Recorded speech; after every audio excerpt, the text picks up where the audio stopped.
나이가 들면서 다리가 무겁고 붓는 느낌, 자연스러운 현상이라고 그냥 받아들이고 계시진 않으신가요? 사실은요, 아주 작은 습관만으로도 혈액순환을 크게 개선할 수 있습니다. 오늘은 제가 오랫동안 직접 경험하고 수많은 분들과 나누어 온 비밀을 하나 알려드리려 합니다. 바로 짧은 시간 안에 다리 혈류를 부드럽게 하고 부기를 줄이는 방법입니다. 특히 60대, 70대 이상 어르신들께 정말 큰 도움이 될 수 있는 이야기니 끝까지 함께 해주시면 좋겠습니다. 저는 오늘 삶의 교훈 채널을 통해 여러분께 꼭 필요한 정보를 나누고자 합니다. 우리 몸은 세월 앞에 어느 정도 변할 수밖에 없지만 포기하지 않고 작은 실천을 이어간다면 다리 건강은 물론 삶의 질 자체가 달라질 수 있습니다. 이 영상이 마음에 드신다면 꼭 삶의 교훈 채널을 구독해주세요. 구독과 좋아요는 저희에게 큰 힘이 됩니다. 그럼 이제 본격적으로 다리 혈액순환을 살리는 특별한 방법을 함께 알아보겠습니다. 1. 다리 혈액순환이 나빠지는 이유. 여러분, 나이가 들면서 다리가 무겁거나 붓는 경험 아마 한 번쯤은 해보셨을 겁니다. 어떤 분들은 나이 먹으면 다 그렇지 하시면서 대수롭지 않게 넘기기도 하시죠. 하지만 진짜 이유를 알고 나면 내가 손 놓고 있을 일이 아니었구나 하고 고개를 끄덕이시게 될 겁니다. 우리 몸에는 피를 운반하는 길, 즉 혈관이 있습니다. 그런데 이 혈관도 종류가 둘입니다. 첫 번째는 동맥입니다.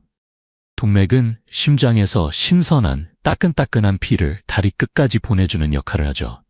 마치 우체부가 소중한 편지를 문 앞까지 배달하는 것과 같습니다. 그런데 문제는 편지만 보내고 끝나는 게 아니라 다시 답장을 받아서 본사로 가져가야 하잖아요. 그 역할을 하는 게 바로 정맥입니다. 정맥은 다리에서 쓴 피를 다시 심장으로 끌어올려야 합니다. 그런데 여기서 큰 차이가 있습니다. 동맥은 심장의 펌프질 덕분에 힘차게 피를 밀어낼 수 있어요. 반면에 정맥은 아쉽게도 자체 동력 장치가 없습니다. 심장이 힘내 하고 밀어주는 게 아니에요. 정맥은 중력에 맞서서 스스로 피를 위로 끌어올려야 합니다. 그런데 정맥 혼자 힘으로는 도저히 그 일을 할 수가 없습니다. 그래서 누군가의 도움이 절실한데 그 조력자가 바로 근육입니다. 근육이 움직일 때마다 수축하면서 정맥을 부드럽게 눌러주고 그 힘으로 피를 위로 밀어 올립니다. 이걸 근육 펌프라고 부르죠. 그래서 우리가 걸을 때, 다리를 움직일 때 이 근육 펌프가 열심히 일하면서 피를 거슬러 올라가게 해줍니다. 그런데 말입니다. 나이가 들면 자연스럽게 근육량이 줄어듭니다. 예전에는 아무 생각 없이 휙휙 걸어 다니던 길도 어느 순간 헉헉대면서 쉬어야 하죠. 활동량이 줄어들면 근육도 쉬고 싶어 합니다. 그러면 이 충성스러운 펌프들이 이제 우리도 일 그만해도 되나 보네 하고 쉬기 시작하는 겁니다. 그렇게 되면 혈액이 다리에 고여버립니다. 피가 잘 흐르지 못하면 다리가 붓고 무겁고 때로는 저린 느낌까지 들게 됩니다. 마치 오래된 수도관에 녹이 슬고 물이 고이는 것처럼요. 또 하나 중요한 게 있습니다. 바로 오랫동안 한 자세로 가만히 있는 것. 요즘은 핸드폰 보느라, TV 보느라 의자에 오래 앉아 계신 경우가 많죠. 그런데 이게 혈액순환에 아주 큰 적입니다. 우리가 다리를 움직여야 근육이 펌프질을 하는데 가만히 앉아 있으면 근육도 정맥도 모두 게을러져 버립니다. 그러면 혈액은 다리 아래에만 쌓이게 되지요. 사실 몸은 우리가 부지런히 써야 오래 갑니다.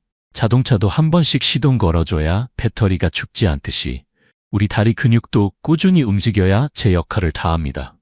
나는 이제 늙었으니 그냥 쉬자 하는 순간 몸은 더 빠르게 우리를 놓아버릴 수 있습니다. 그러니 꼭 기억해 주세요. 나이는 숫자에 불과합니다. 다리도 마음도 우리가 어떻게 관리하느냐에 따라 젊음을 얼마든지 유지할 수 있습니다. 오늘은 바로 이 잠들어버린 근육 펌프를 다시 깨우는 아주 쉽고 간단한 방법을 알려드릴 겁니다. 걱정 마세요. 힘든 운동은 없습니다. 숨이 차거나 땀이 뻘뻘 나는 것도 아닙니다. 부드럽게 천천히 하지만 확실하게 우리 같이 건강한 다리를 만들어 보겠습니다. 2. 3-3비봉 방법으로 다리 근육 펌프를 다시 살리는 방법. 자, 이제 왜 다리 혈액순환이 나빠지는지 이해하셨다면 그 다음은 무엇을 해야 할지 아시겠죠? 바로 다시 움직여야 합니다. 그런데 막연히 운동 많이 해야지 하고 생각하면 마음이 무겁습니다. 무릎도 아픈데 어떻게 운동을 해? 시간도 없고 힘든 건 싫은데. 이런 걱정이 들기 마련이죠. 그래서 오늘 소개할 방법은 아주 특별합니다. 이름하여 33배공 방법입니다. 듣기만 해도 쉽고 간단해 보이죠? 3D3보 방법은 복잡한 게 아닙니다. 하루 딱 몇 분이면 충분합니다. 특별한 운동기구도 필요 없습니다. 집에 있는 의자, 쿠션, 그리고 작은 발판 하나면 됩니다. 운동복으로 갈아입을 필요도 없어요. 그냥 집에서 편하게 하시면 됩니다. 왜 33비공이냐고요? 여기에는 뜻이 있습니다. 첫째, 3가지 운동을 합니다. 둘째, 3가지 자세로 합니다. 앉아서, 누워서, 그리고 서서. 셋째, 각 운동을 10회씩 3세트 반복합니다. 이게 바로 3샘, 즉 33배 방법입니다. 그럼 이 운동이 왜 그렇게 중요한 걸까요? 우리 다리를 하나의 수문에 비유해 봅시다. 평소에 우리가 많이 걷고 움직이면 물이 시원하게 흘러가듯 혈액도 잘 순환됩니다. 그런데 나이가 들고 움직임이 줄어들면 물이 고이기 시작합니다. 물이 고이면 어떻게 될까요? 썩거나 넘치거나 아니면 벽이 터질 수도 있습니다. 다리 혈관도 마찬가지입니다. 혈액이 제대로 올라가지 못하면 혈관벽에 압력이 쌓이고 그 결과 다리가 붓고 무겁고 심하면 혈관이 늘어나거나 약해질 수도 있습니다. 하지만 좋은 소식이 있습니다. 33비공 운동을 하면 이 고여있던 물을 다시 흘려보낼 수 있습니다. 운동 하나하나가 다리 속 근육 펌프를 깨워서 혈액을 위로 끌어올려주는 역할을 해줍니다. 매일 꾸준히 하면 며칠 만에도 다리가 훨씬 가볍고 시원해지는 걸 느끼실 수 있습니다. 무엇보다 좋은 점은 시간이 많이 걸리지 않는다는 것입니다. 바쁜 일상 속에서도 하루 3-4분 정도 투자하면 됩니다. 차 한잔 기다리는 시간, TV 광고 나올 때 혹은 잠깐 쉬는 시간에도 충분히 할 수 있습니다. 이 나이에 무슨 운동이야 하고 포기하지 마세요. 몸은 놀랍도록 정직해서 우리가 조금만 신경 써주면 금방 반응합니다. 자, 이제 우리 함께 본격적으로 33비공 방법의 3가지 운동을 하나씩 배워보겠습니다. 어렵지 않습니다. 천천히, 하지만 꾸준히 함께 해봅시다. 삶의 질이 달라질 거라 자신합니다. 3. 첫 번째 운동, 발목 펌프 운동. 자, 첫 번째 운동입니다. 이름은 거창해 보여도 아주 쉽습니다. 바로 발목 펌프 운동입니다. 준비물은 간단합니다. 의자 2개, 그리고 쿠션 몇 개만 있으면 됩니다. 운동복도 필요 없습니다. 집에서 편한 옷 입고 바로 하시면 됩니다. 방법은 이렇습니다. 먼저 편안하게 의자나 소파에 앉습니다. 그 다음 다른 의자나 소파의 팔걸이에 다리를 올립니다. 다리가 심장보다 약간 높게 올라오도록 해주세요. 이때 무릎 아래, 즉 종아리 부분에는 쿠션을 하나 깔아주시면 훨씬 편합니다. 너무 뻣뻣하게 올리면 다리에 힘이 들어가니 자연스럽게 편안하게 기대는 느낌으로 올려주세요. 이 자세가 준비되었으면 이제 운동을 시작합니다. 팔끝을 아래로 힘껏 눌렀다가 다시 발끝을 몸쪽으로 끌어당기는 겁니다. 마치 자동차 엑셀을 밟았다가 뗐다 하는 것처럼요. 발끝을 쭉 밀어주고 다시 코 쪽으로 당기듯 위로 끌어옵니다. 이 간단한 움직임이 다리 속 정맥을 자극해서 피를 위로 밀어 올려주는 역할을 합니다. 보기에는 쉬워 보여도 혈액순환에는 정말 큰 도움이 됩니다. 운동 방법은 간단합니다. 한 번 누르고 한 번 당기는 걸 한 세트로 해서 10번 반복합니다. 1, 2, 3 이렇게 리듬감 있게 하시면 됩니다. 너무 빠르지도 너무 느리지도 않게 편안한 속도로 반복해주세요. 10번을 다 하셨으면 잠깐 약 10초 정도 숨을 고르며 쉬어주세요. 그리고 다시 같은 방법으로 3세트 반복합니다. 혹시 헷갈리실까봐 정리해드릴게요. 1회 발끝 누르기 1번 플러스 발끝 당기기 1번 1세트 이걸 10회 반복 3세트 10회씩 3번 반복. 이 운동을 하실 때 중요한 포인트가 하나 있습니다. 발목을 대충 까딱까딱 하는 게 아니라 발끝을 확실하게 눌러주고 또 확실하게 끌어당겨야 합니다. 그래야 종아리 근육이 제대로 수축하고 정맥 펌프 기능이 살아납니다. 혹시 하시다 보면 종아리가 살짝 뻐근할 수 있습니다. 그건 아주 좋은 신호입니다. 다리 근육이 오랜만에 일을 시작했다는 뜻이거든요. 너무 아프지만 않으면 자연스럽게 진행해 주세요. 아프다면 무리하지 말고 잠깐 쉬었다가 하시면 됩니다. 여기까지가 첫 번째 운동, 발목 펌프 운동이었습니다. 아주 간단하지만 이 한 가지만 꾸준히 해도 다리가 한결 가벼워지고 붓기도 확연히 줄어드는 걸 느끼실 겁니다. 하루 몇 분 투자로 건강을 지킬 수 있다면 해볼 만하지 않겠습니까? 자, 그럼 이제 두 번째 운동으로 넘어가 볼까요? 4. 두 번째 운동. 누워서 하는 발목 펌프 운동. 이제 두 번째 운동입니다. 이번에는 조금 더 편안한 자세에서 해볼 겁니다.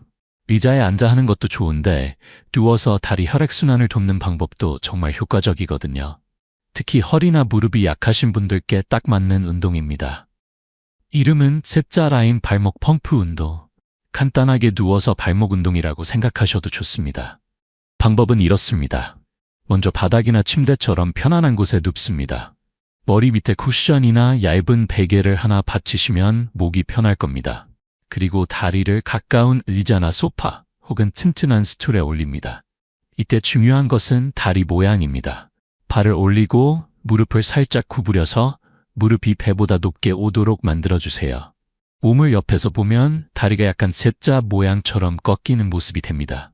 그래서 셋라인이라고 부르는 거지요. 자세를 다 잡았으면 이제 운동을 시작합니다. 첫 번째 운동과 방법은 똑같습니다. 발끝을 천천히 아래로 꾹 눌렀다가 다시 몸쪽으로 당기는 겁니다. 자동차 엑셀을 밟았다가 떼는 느낌 기억하시죠? 천천히. 그러나 확실하게. 무심코 까딱까딱 하는 게 아니라 발목 근육을 쓰는 걸 의식하면서 움직이는 게 포인트입니다. 운동량도 같습니다. 한 번 누르고 한 번 당기는 걸 한 세트로 해서 10번 반복합니다. 그 다음 10초 정도 쉬었다가 다시 2번, 이걸 3세트 반복하는 겁니다. 리듬을 타면서 부드럽게 하시면 훨씬 편하고 쉽게 할 수 있습니다. 이 누운 자세의 장점이 하나 더 있습니다. 바로 허리까지 편안해진다는 거예요. 다리를 올리면 척추에 가해지는 압력이 줄어들기 때문에 허리가 아프신 분들, 특히 좌골신경통 있으신 분들께 정말 좋습니다. 다리도 가볍게 해주고 허리도 편안하게 해주니 일석이조죠. 운동을 하시면서 혹시 발목이나 종아리가 조금 당기는 느낌이 들더라도 걱정하지 마세요. 그건 근육이 열심히 펌프질을 다시 시작했다는 신호입니다. 그러나 통증이 심하다면 무리하지 마시고 천천히 몸의 신호를 들어가면서 진행해 주세요. 매일 3, 4분 TV 보면서 아니면 잠자기 전에 잠깐 이 운동을 해보세요. 하시는 날과 안 하시는 날, 다리의 느낌이 확실히 다를 겁니다. 혈액순환이 좋아지면 다리가 가벼워지고 잠도 훨씬 편안해집니다. 이 나이에 뭘이라는 생각은 잠시 접어두시고 건강한 다리를 위해 한 걸음씩 함께 가봅시다. 자, 준비되셨다면 이제 마지막 세 번째 운동으로 넘어가 볼까요? 5. 세 번째 운동, 계단을 이용한 종아리 들기 운동. 이제 마지막 세 번째 운동입니다. 이번에는 약간 서서 하는 운동이지만 걱정 마세요. 무리하지 않고 집에서도 안전하게 할 수 있는 방법입니다. 이름은 종아리 들기 운동, 영어로는 Standing Calf Raises라고 합니다. 간단히 말하면 발 뒤꿈치를 들었다 내리는 동작입니다. 먼저 준비물을 말씀드릴게요. 집에 있는 계단 혹은 튼튼한 발판이나 단을 이용하시면 됩니다. 그리고 혹시나 넘어질까 걱정되니 손으로 잡을 수 있는 튼튼한 난간이나 벽 또는 의자 등을 꼭 준비해 주세요. 안전이 가장 중요하니까요. 자, 방법은 이렇습니다. 두 발의 앞부분, 즉 발볼만 계단 끝에 살짝 걸치듯 올립니다. 발 뒤꿈치는 공중에 떠 있는 상태가 되겠죠. 이때 손으로 난간이나 벽을 가볍게 짚고 균형을 잡아주세요. 준비되셨다면 천천히 발 뒤꿈치를 위로 쭉 들어 올립니다. 마치 키를 크고 싶어서 발끝으로 서는 것처럼요. 최대한 높이 올렸다가 이번에는 천천히 내려서 발 뒤꿈치가 계단보다 조금 아래로 내려가게 해줍니다. 발 뒤꿈치가 바닥보다 살짝 더 내려가면 종아리 근육이 자연스럽게 늘어나면서 좋은 자극이 됩니다. 운동 방법은 역시 간단합니다. 발 뒤꿈치 올리기와 내리기를 한 번으로 하고 총 0번 반복합니다. 그 다음엔 10초 정도 숨을 돌리고 다시 같은 방법으로 3세트 반복합니다. 이 운동은 특히 다리 혈액순환에 핵심적인 역할을 합니다. 왜냐고요? 종아리 근육은 우리 몸에서 제2의 심장이라고 불릴 만큼 중요한 역할을 하거든요. 이 근육이 강해지면 정맥을 꾹꾹 눌러서 피를 힘차게 심장으로 밀어 올릴 수 있습니다. 다시 말하면 다리 붓기를 줄이고 혈액순환을 좋게 만드는데 이만한 운동이 없습니다. 운동을 하실 때 주의하실 점이 몇 가지 있습니다. 첫 번째, 절대 갑자기 움직이지 마세요. 부드럽고 천천히 올리고 부드럽고 천천히 내려야 합니다. 두 번째, 통증이 생기면 무리하지 말고 즉시 쉬어주세요. 운동은 힘을 키우는 것이지 몸을 고생시키는 게 아닙니다. 세 번째, 발 뒤꿈치를 내릴 때 너무 쿵 떨어뜨리지 말고 스르르 부드럽게 내려가야 합니다. 그래야 발목과 무릎에도 무리가 가지 않습니다. 혹시 운동 중에 종아리가 뻐근하거나 살짝 뜨거운 느낌이 들면 그것은 근육이 제대로 일을 하고 있다는 신호입니다. 아, 내 종아리 펌프가 다시 살아나고 있구나 하고 기분 좋게 받아들이시면 됩니다. 자, 이렇게 3가지 운동을 다 배우셨습니다. 앉아서 발목 까딱까딱, 누워서 다리 올리고 발목 운동, 서서 종아리 들기. 매일 단 3, 4분 이 3가지를 꾸준히 해주시면 다리 건강이 놀라울 만큼 달라질 것입니다. 6. 마무리, 꾸준함이 건강을 만든다. 자, 오늘 저와 함께 3가지 다리 운동을 배워보셨습니다. 어떠셨나요? 생각보다 어렵지 않으셨죠? 특별한 도구 없이 힘들게 땀 흘리지 않고도 이렇게 다리 혈액순환을 좋게 만들 수 있습니다. 정말 중요한 건 대단한 운동이 아니라 이렇게 작은 움직임을 꾸준히 해주는 것입니다. 처음에는 이거 효과가 있을까 싶을 수도 있습니다. 하지만 정말 며칠만 해보시면 다리의 무거움이 사라지고 아침에 일어날 때 훨씬 가벼워진 걸 느끼실 수 있을 겁니다. 하루 3, 4, 4분, 짧은 시간이지만 내 몸을 위해 투자하는 이 시간은 평생의 건강을 지켜주는 값진 시간이 됩니다. 우리 모두 나이는 들지만 몸과 마음을 어떻게 관리하느냐에 따라 삶의 질은 달라집니다. 나는 이미 늙었어 라고 체념하지 마시고 나는 여전히 내 몸을 돌볼 수 있어 라고 믿어보세요. 변화는 생각보다 빠르게 찾아옵니다. 오늘 알려드린 운동법이 도움이 되셨다면 앞으로도 건강과 삶에 도움이 되는 지혜를 함께 나누기 위해 저희 삶의 교훈 채널을 꼭 구독해주세요. 구독 버튼 한번 눌러주시면 앞으로도 다양한 건강 정보와 삶을 풍요롭게 하는 이야기들을 정성껏 전해드리겠습니다. 우리 모두 함께 건강하고 가벼운 다리로 더 행복하고 활기찬 하루하루를 살아가 봅시다. 다음 영상에서 또 뵙겠습니다. 감사합니다.